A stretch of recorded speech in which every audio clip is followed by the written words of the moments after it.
A minister and a rabbi walk into a parking lot.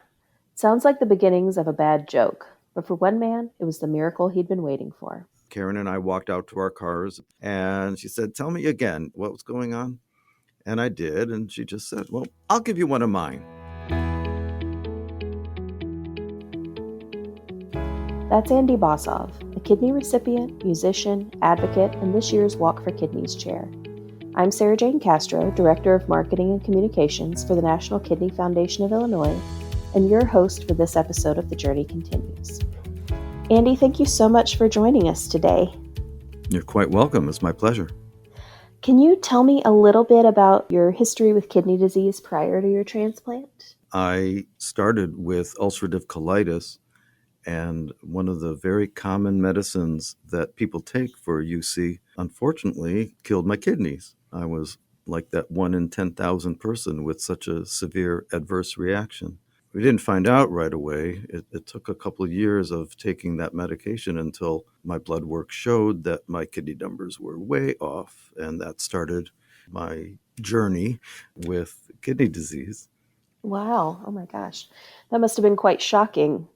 Kidneys are things that just do their thing.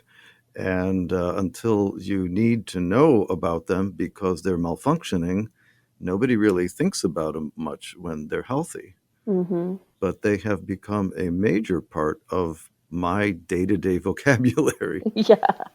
Yeah, it sounds like it. So when did you learn that your kidneys were failing and you would need a transplant? It was around 1997.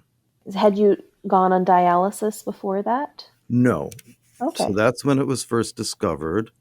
Then I had a biopsy to confirm what type and how bad it was.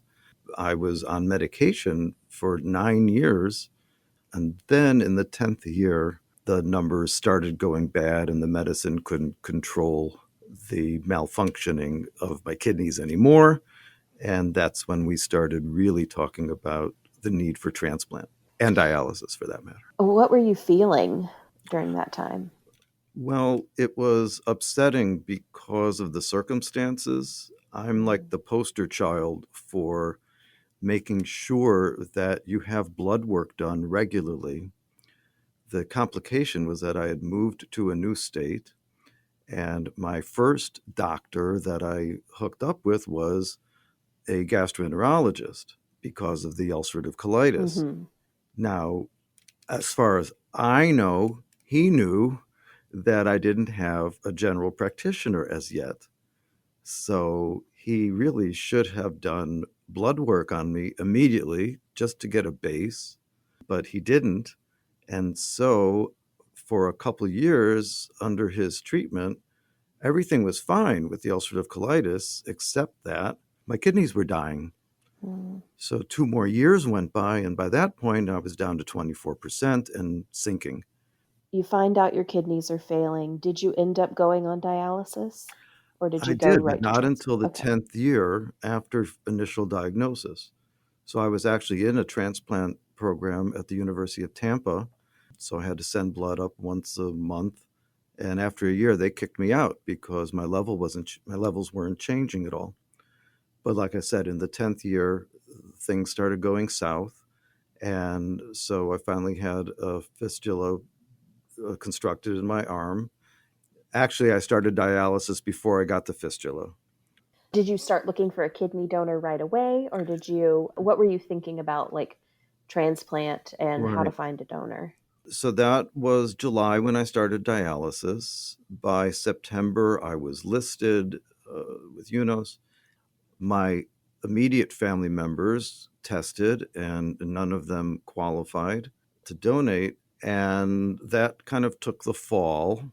I'm sorry, that was '05, because then in January of '06 is when my eventual donor offered, "I'll give you one of mine," Oh, she said, which is the name of my team for the Walk for Kidneys every wonderful. year that I do it. And it took a year from that January until we were both cleared for surgery and did the transplant January 23rd of '07. Well, tell me about your donor. How did you find her? Karen was a Methodist minister in the same community where I served as a Reform rabbi. We were both part of an interfaith clergy group, which had not met in December because all the ministers were kind of busy in December. And so at our first meeting in January, I was telling everybody about how I was listed and my family members were testing.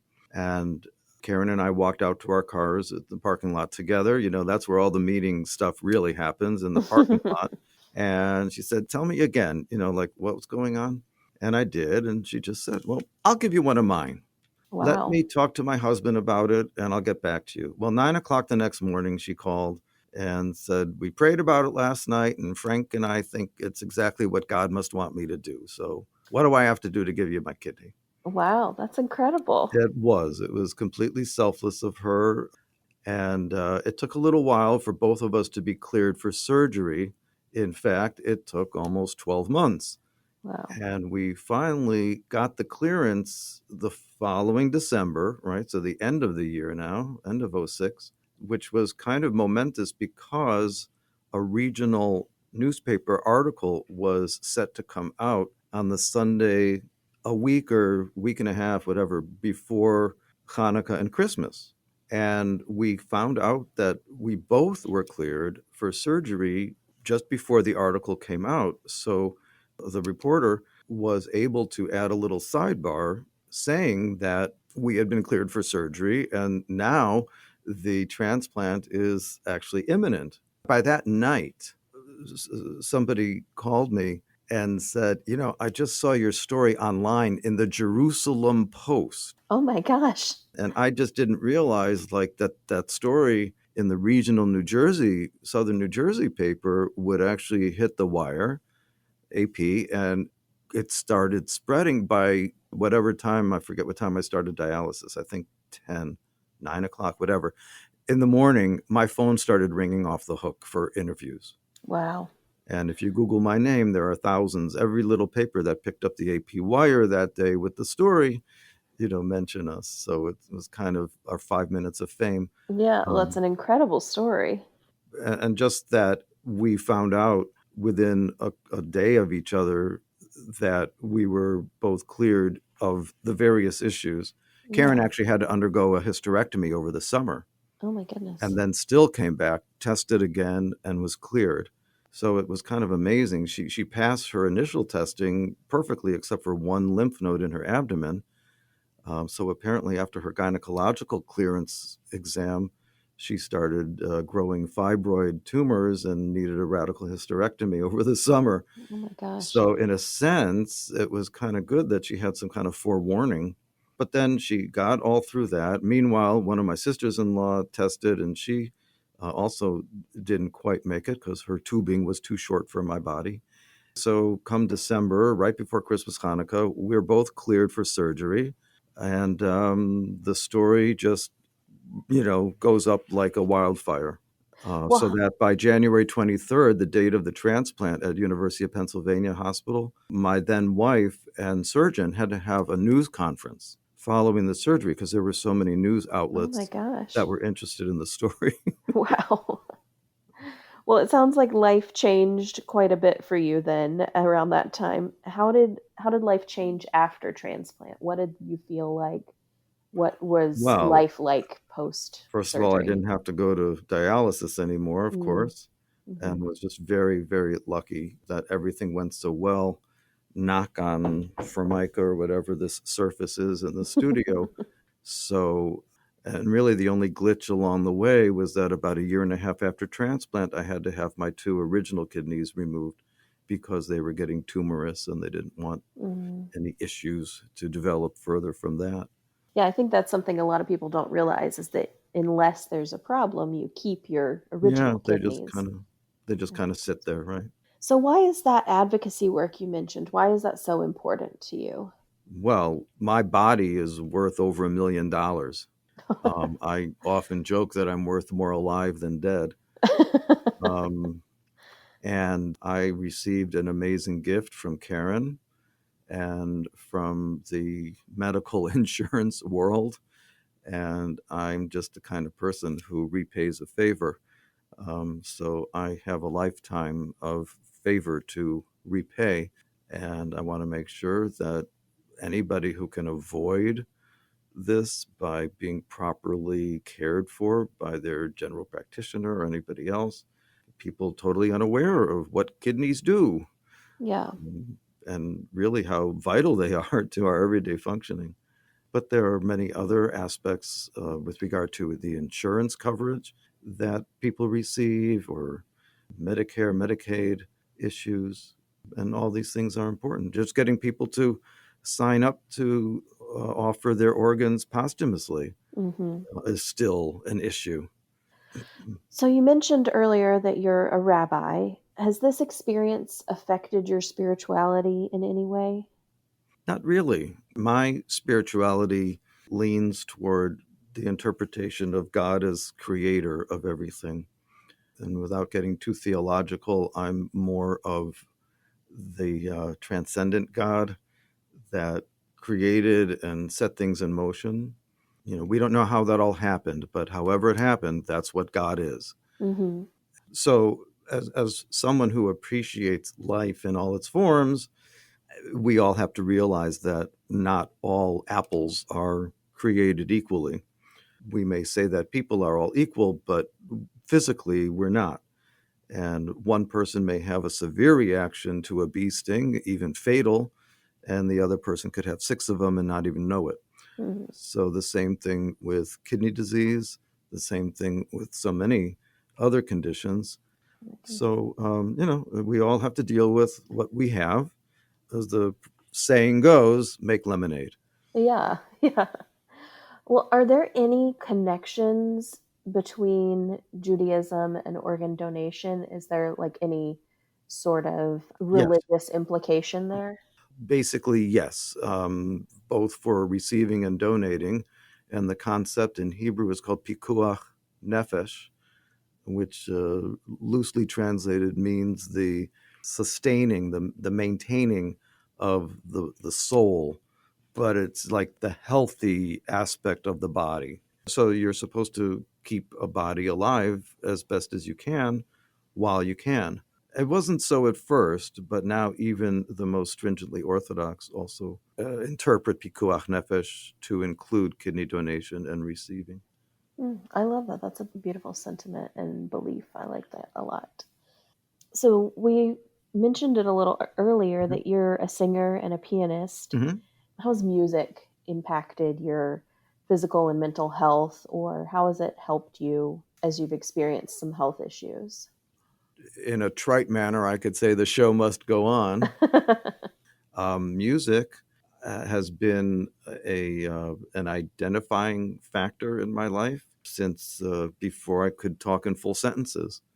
So singing and music, they've just always been a part of me. You wear a lot of hats. You garden, Yes, you make music, you're an advocate, yes. you are Show a me the rabbi. money. But yes, Yeah. I like wearing a lot of different hats. Yeah. Well, what is something that you're most proud of that you've been able to accomplish because of your Mhm. friend Karen giving you her kidney? Well, I would actually say my role in kidney advocacy and raising awareness and raising some money. It's an absolute honor to be named the chairperson of this year's Walk for Kidneys. I am thrilled to be able to do that and promote my own team coming and participating, but also helping out in any way I can. So, the other thing that I'm getting to that I'm proud of is simply that my ability, my blessing that I'm able to keep going and doing everything that I do serves as inspiration to others. Well, let's talk some more about the Walk for Kidneys. Sure. It's June 27th at Montrose Harbor. Can't wait. How did you get involved with the walk? I know you mentioned you and your donor participated In in Philadelphia. Mhm. Philadelphia. So, how did you first hear about the walk? What drew you to the Walk for Kidneys? Well, I have continued to be active with the National Kidney Foundation. I went to Springfield, Illinois with them for an advocacy program a few years ago. Hmm. Like I mentioned, I've also been active with the American Kidney Fund. When the notice came up on social media that they were looking for people to be on the committee, I said, me too, me too. So I was very, very honored and surprised that I would be selected for that. But, Yeah. Well, why do you think other folks should participate in this event? A, it's fun. Nothing like a walk on Chicago's lakefront. But otherwise, of course, to raise money for all the wonderful things, advocacy and research that the NKF Illinois and nationwide does to support the NKF and to raise awareness always. Always. There are always going to be people who need to understand just how precious their kidneys are and what they might need to do for preventive maintenance Hmm. and proper health. I did become officially a kidney health coach in order to have the credential to go out there and say all this stuff, and mainly to say, get your blood tested, make sure you know what's going on. Hmm. So we've talked a lot about you being a transplant recipient. So I assume you're still on medications that Oh, help yeah, you keep your kidney. sure. But those medications we know also put your immune system at risk. So how do you feel about being in a crowd for the walk this year? Do you have any There's hesitations? a Yiddish expression where you either spit 3 times or you just say poo poo poo. Mm-hmm. Um, Other people will say, like, oh, don't tempt the evil eye. Don't give it a Cana Hora. But I will say this out loud and not be superstitious about it. My body has been very good to me. I generally don't get colds and flu and stuff like that easily. So if people are comfortable coming to the harbor, wearing a mask, wearing a shield, great, come on out. Some people will not wear a mask, even though they might be asked to, but at least it's outside. And other people may still, particularly talking about transplantees or people with other immune compromises, will not be comfortable. So it's wonderful that, like many such gatherings, it's going to be a hybrid and people can participate virtually and still see the opening ceremonies and walk around their living room or their apartment building or their house or whatever. Yeah, I think that's a perfect solution for someone who's maybe immunocompromised and feels a little concerned about Some being people out may and not about. be allowed to get the vaccines. Right, right. There's an option to participate virtually and you still get to have all the fun and the activities just safely at home. Exactly. So what advice or encouragement do you have for those who are still waiting for a transplant or who are in that sort of limbo time you talked about earlier where your kidneys are failing but you're not quite there yet? First of all, buckle your seatbelt and hold on for the ride. Even once somebody is approved for transplant, it's not necessarily all a straight line to the finish. So for those on dialysis, before dialysis, hang on, learn as much as you can, stay active, do as much exercising as you can. I mean, a lot of times people might be rejected first time out because they're slightly obese. Be as fit as you possibly can because, of course, after a surgery, it's harder to exercise. Mhm. You just want to know that all systems are go and your metabolism is working. And of course, learn as much as you can ahead of time. Talk to as many people as possible. Get your ducks in a row because, of course, any surgery has its risks. Mhm. Clean up that closet now. Get Yeah. get your affairs in order, as it were. That's kind of morbid, but it's also just realistic for everybody in the world that has what to pass on materially. It's not easy. I'm not saying it's easy all the time, but if a soul is still alive and there is something that they can do for the world, a person can do a lot even when their overall health is compromised. Yeah, that's great advice. Well, thank you so much, Andy, for sharing your story with us. I've really My enjoyed pleasure, our Sarah Jane. conversation. Sure. You're making a difference for all those others who are still waiting and for people who may not even know they have an issue with their kidneys yet. So thank you. Get checked out. Yeah. If you're listening, go get checked out. Absolutely. Make a doctor's appointment today. Whether you take 10,000 steps a day or just consider it a win to get out of bed in the morning, progress starts by taking that first step. Join us on June 27th as we step out together for kidney health. Get more information or register for the Walk for Kidneys at nkfi.org/walk. Prevention is a big part of our mission at the National Kidney Foundation of Illinois. That's why at the end of each episode, Dr. Melissa Press offers a nutrition tip for kidney health. Here's today's nutrition tip about fluid and hydration. Drinking enough water every day has a big impact on your health.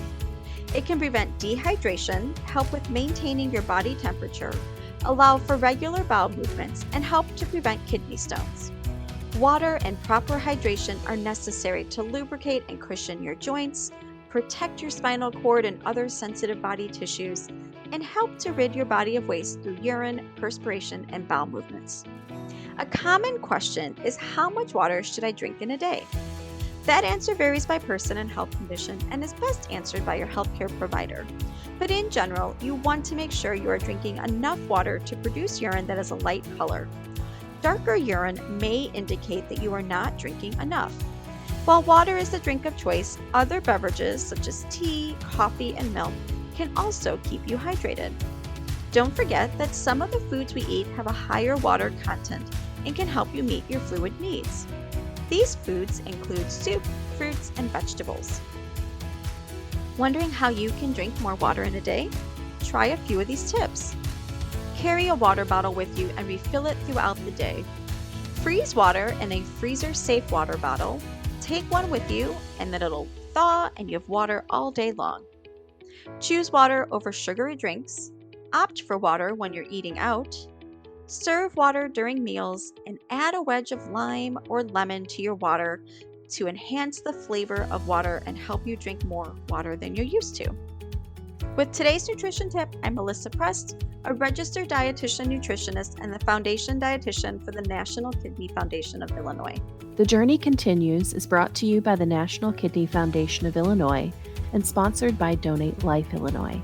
To learn more about kidney disease and living donation, visit www.nkfi.org.